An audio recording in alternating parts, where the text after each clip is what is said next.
America Russia మధ్య oil politics తారాస్థాయికి చేరాయి. ఒక దేశాన్ని మరోటి బెదిరించే స్థితికి వచ్చాయి. ఉక్రెయిన్కు అమెరికా క్షిపణుల్ని సరఫరా చేస్తే పరిణామాలు తీవ్రంగా ఉంటాయని హెచ్చరించారు రష్యా అధ్యక్షుడు వ్లాదిమిర్ పుతిన్. ఇటు రష్యా చమురు కంపెనీలపై ఆంక్షలు విధించారు ట్రంప్. ఈ రెండు దేశాల మధ్యలో మిగతా దేశాలు నలిగిపోతున్నాయి. అసలు గాజాలో యుద్ధాన్ని, భారత్ పాక్ వార్ని ఆపేశామని చెప్పుకున్న ట్రంప్ ఉక్రెయిన్ రష్యా మధ్య యుద్ధాన్ని ఎందుకు ఆపలేకపోయారు?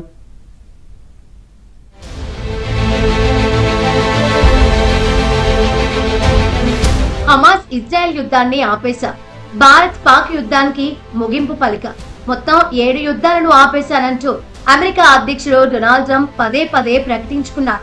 అమెరికా అధ్యక్షునిగా ఎన్నికైన 48 గంటల్లో ఉక్రెయిన్ రష్యా వార్ను నిలిపేస్తానంటూ గతంలో గంతులేశారు. ప్రెసిడెంట్ గా ఎన్నికై 10 నెలలవుతున్నా ఆ యుద్ధం మాత్రం ఆగలేదు.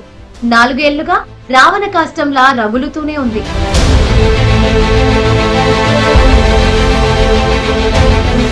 ఉక్రెయిన్ రష్యాపై ఒత్తిడి తెచ్చి యుద్ధాన్ని ఎలాగైనా ఆపాలని రకరకాల వ్యూహాలు రచించారు అమెరికా అధ్యక్షుడు డొనాల్డ్ ట్రంప్. కొన్నిసార్లు పుతిన్ పై, కొన్నిసార్లు జెలెన్స్కీపై ఒత్తిడి తెచ్చారు. ఇద్దరితోనూ భేటీ అయ్యారు, కానీ విజయం సాధించలేకపోయారు. రష్యా చమురు, గ్యాస్ పై కొత్త ఆంక్షలు విధిస్తానని ట్రంప్ బెదిరించారు.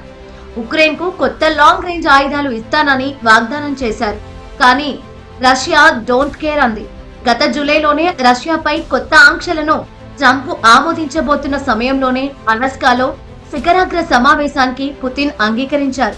దీంతో ఆంక్షల ప్రణాళికలు నిలిచిపోయాయి. ఇప్పుడు బుడాపెస్ట్ లో భేటీ జరగాల్సి ఉన్నా పుతిన్ తో మాట్లాడటం టైం వేస్ట్ అంటూ భేటీని రద్దు చేశారు ట్రంప్.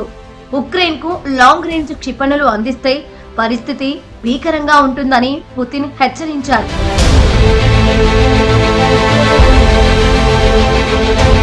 ఉక్రెయిన్తో యుద్ధం ముగింపు విషయంలో రష్యా తీరుపై ఆగ్రహంగా ఉన్న అమెరికా అధ్యక్షుడు ట్రంప్ ఆ దేశ చమురు సంస్థలపై ఆంక్షలు విధించారు.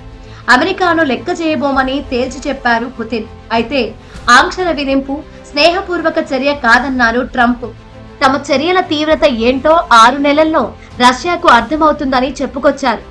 యుద్ధం ముగింపు విషయంలో పుతిన్ తీరుపై ట్రంప్ కొంతకాలంగా ఆగ్రహంగా ఉన్నారు. So there's no deal until there's a deal. I will call up NATO in a little while. I will call up the various people that I think are appropriate, and I'll of course call up President Zelensky and tell him about today's meeting. It's ultimately up to them. They're going to have to agree with what Marco and Steve and some of the great people from the Trump administration who've come here. A few that are left, some are not that significant. One is probably the most significant, but we have a very good chance of getting there. We didn't get there, but we have a very good chance of getting there. Russia నుంచి చమురు కొనొద్దంటూ America, European union పలు దేశాలపై ఒత్తిడి తెస్తున్నాయి. తమ oil కంపెనీలపై America ఆంక్షలు విధించినా పెద్దగా నష్టం లేదన్నారు పుతిన్. ఉక్రెయిన్ లో పూర్తిగా నిరాయుధీకరణ చేయాలని, అప్పుడే శాంతి సాధ్యమన్నారు పుతిన్. ఉక్రెయిన్ కు అమెరికా ఆయుధాలిస్తే తాము భీకర దాడులు చేస్తామని హెచ్చరించారు.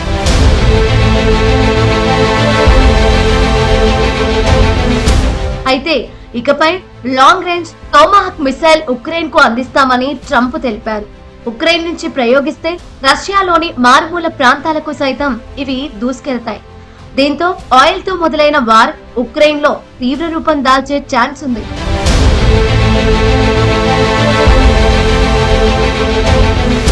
అమెరికా, బ్రిటన్, రష్యన్ కంపెనీలైన రాస్నెఫ్ట్, ల్యూకాయిల్ కంపెనీలపై ఆంక్షలు విధించాయి. ఇందులో రాస్నెఫ్ట్ రష్యా ప్రభుత్వ రంగ సంస్థ కాగా, ల్యూకాయిల్ ప్రైవేట్ కంపెనీ. ఈ 2 కంపెనీలు రష్యా నుంచి 50% చమురును ఎగుమతి చేస్తున్నాయి. ప్రపంచవ్యాప్తంగా 6% చమురుని ఈ 2 కంపెనీలు తవ్వితీస్తున్నాయి. ఈ కంపెనీలు రష్యా ప్రభుత్వానికి ఆదాయం సమకూరుస్తున్నాయని, వీటిని ఆపేస్తే ఉక్రెయిన్ తో రష్యా యుద్ధాన్ని ముగిస్తుందని భావిస్తున్నారు ట్రంప్. 25 ఏళ్ల పాటు రోజుకు 5 లక్షల బ్యారెల్స్ వరకు ముడి చమురు దిగుమతి చేసుకునేలా రాస్నెఫ్ట్ తో 2024లో రిలయన్స్ ఒప్పందం కుదుర్చుకుంది. అందుకే ఇండియా రష్యా నుంచి దిగుమతులు ఆపేస్తే రిలయన్స్ కంపెనీ నష్టపోయే ఛాన్స్ ఉంది. ఇప్పటికే భారత్ ముడి చమురు దిగుమతుల్లో రష్యా వాటా 34%. భారత ప్రభుత్వం రష్యా నుంచి కొనుగోలు చేస్తున్న ముడి చమురు ప్రతి బ్యారెల్ పై $10 నుంచి $30 వరకు డిస్కౌంట్ పొందుతుంది. స్టాక్ మార్కెట్ లో భారత ప్రభుత్వ రంగ చమురు కంపెనీలు సైతం భారీగా ముడి చమురు కొనుగోలు చేస్తున్నాయి. వీటిని ఆపేస్తే వేరే దేశాల నుంచి కాస్త ఎక్కువ ధరకు ముడి చమురు దిగుమతి చేసుకోవాల్సి ఉంటుంది. దీంతో మన కంపెనీల లాభాలు తగ్గుతాయి. చైనా, టర్కీ సైతం రష్యా నుంచి చమురు కొంటున్నాయి. ఇప్పుడు అమెరికా, రష్యా ఆయిల్ పాలిటిక్స్ లో ఈ దేశాలు మండిపోతున్నాయి.